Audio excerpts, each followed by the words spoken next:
हाय। बहुत दिनों से मन कर रहा था मेरे काउंसलिंग एक्सपीरियंस में बहुत सारे लोग अपने दुख दर्द लेकर आते हैं। कई बार उनकी जो परेशानियां होती हैं उनके बहुत इंटरेस्टिंग और रोचक सॉल्यूशंस निकलते हैं। तो मुझे ये लग रहा था कि मुझे ये सब आपके साथ शेयर करने चाहिए एक कहानी के रूप में। और आने वाले टाइम में मैं चाहूँगा कि मैं इस सिलसिले को जारी रखूँ। जिस टाइप के भी केसेस मैंने हैंडल किए हैं उनकी जो भी कहानी बनती है वो मैं आपके सामने रखूं।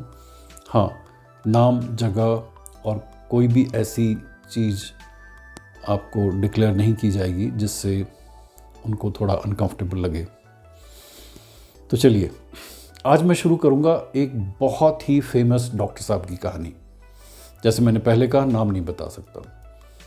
वेरी फेमस सर्जन, मतलब आई थिंक बहुत सारे लोग उनको जानते हैं, बहुत फेमस इंसान है। तो एक बार जब उनका कॉल मुझे आया, मुझे बड़ा अच्छा लगा और उन्होंने कहा कि मुझे कुछ परेशानी है, आप मेरे घर आ सकते हैं। तो मैं उनके घर गया। तो मैं बैठा था, वो बैठे थे, उनकी वाइफ बैठी थी।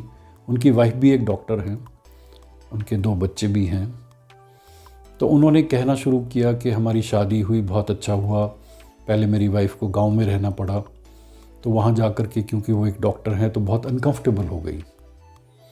तो अब हम शहर में आ गए हैं, अपना हॉस्पिटल है और एकदम से बेहतर हमारा काम चल रहा है। लेकिन पति पत्नी में कुछ परेशानियाँ शुरू हो गई हैं।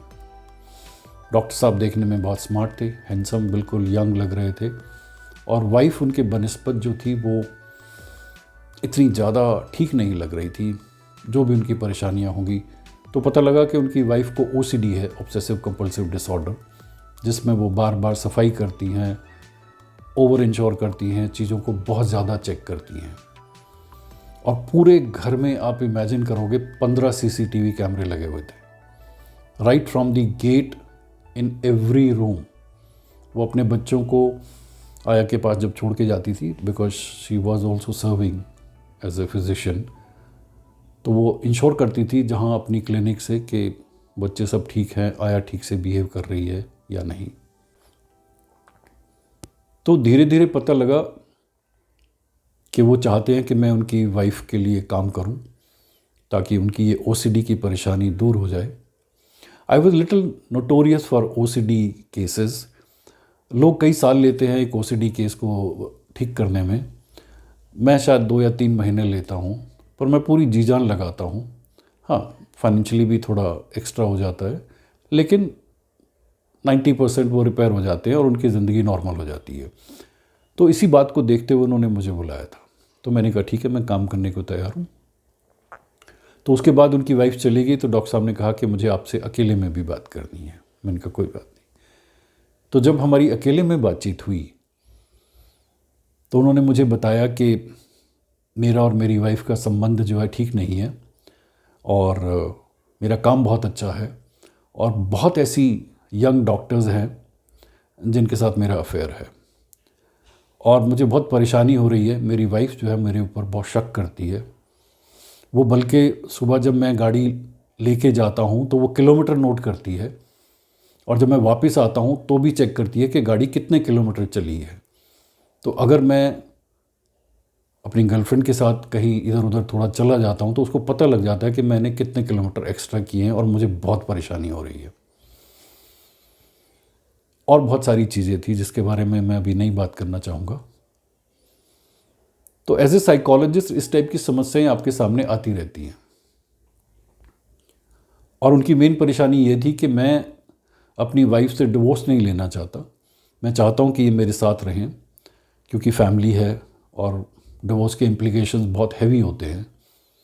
लेकिन मेरी जो फ़ैन फॉलोइंग है in terms of young doctors जो मुझे फॉलो करती हैं, मुझे पर्सनली भी पसंद करती हैं और मेरे काम को भी पसंद करती हैं, इसको मैं नहीं छोड़ना चाहता। ये मेरी लाइफ है, घर में मेरी वाइफ है और बाहर ये मेरी लाइफ है। तो आप इसका कोई सलूशन बताइए। तो to be very honest, as a psychologist, morality और अदर चीज़ों पे हम विश्वास करते हैं, लेकिन हम ये भी देखते हैं कि कोई घर ना टूटे और एक इंसान की अगर कोई मोटिवेशन होती है काम करने की तो वो भी बरकरार रहे। तो मैं आपसे क्यों ये बात करना चाहता हूँ, जो मैंने सोल्यूशन दिया था, शायद आपको हंसी भी आएगी। डॉक्टर साहब के पास पैसे बहुत थे, तो मैंने कहा आप अपने घर से अपनी गाड़ी लेके जाइए, आपकी वाइफ उसकी किलोमीटर रीडिंग नोट करती है, बहुत अच्छी बात है, और हॉस्पिटल तक लेके जाइए और शाम को उसी गाड़ी में वापस आ जाइए। लेकिन हॉस्पिटल में एक और गाड़ी खरीद के रख लीजिए, और जब भी आपको आउटिंग पे जाना हो, कहीं भी जाना हो, तो उस नई गाड़ी में जिसके साथ भी जाना हो आप जाइए और घूम फिर करके आ जाइए, और इस तरीके से ज़िंदगी को जिए। उस दिन मेरे को खुद पे भी आश्चर्य हुआ कि ये मैं क्या कह रहा हूँ, लेकिन कुछ सालों के बाद डॉक्टर साहब से फिर मुलाकात हुई, क्योंकि उनकी वाइफ को ओसीडी की प्रॉब्लम थी, तो वो बढ़ती गई। She was not ready to go in for medicine, being a medico herself, और उनको यही था कि नहीं मैं खुद ठीक कर लूँगी, खुद ठीक कर लूँगी, मुझे काउंसलिंग की ज़रूरत नहीं है। और डॉक्टर साहब बहुत अच्छा कर रहे थे। डॉक्टर साहब मर्सिडीज़ में घूमते थे और बहुत बढ़िया उनकी लाइफ थी, and he was very thankful. तो बस मेरा मन था मैं आपको इस टाइप की छोटी छोटी स्टोरीज सुनाऊं काउंसलिंग में जो कुछ भी होता है, ताकि आपको ये आइडिया लगे कि, क्योंकि हर इंसान को जिसको प्रॉब्लम होती है उसको ये लगता है कि मेरी प्रॉब्लम सबसे बड़ी है। ऐसा नहीं होता। दुनिया में हर इंसान को प्रॉब्लम होती है। कईयों की प्रॉब्लम आप जानते हैं और कईयों की प्रॉब्लम आप नहीं जानते हैं। तो अगर आप इस टाइप की प्रॉब्लम्स को सुनते रहेंगे, जो मैं कोशिश कर रहा हूँ कि हर बार कभी ना कभी आपको इस टाइप की स्टोरीज़ में सुनाऊँ जो रियल स्टोरीज़ हैं, बिना किसी का नाम लिए, ताकि आपको ये लगे कि दुनिया में भिन्न भिन्न प्रकार की प्रॉब्लम्स होती हैं और हर प्रॉब्लम का कोई ना कोई सलूशन होता है।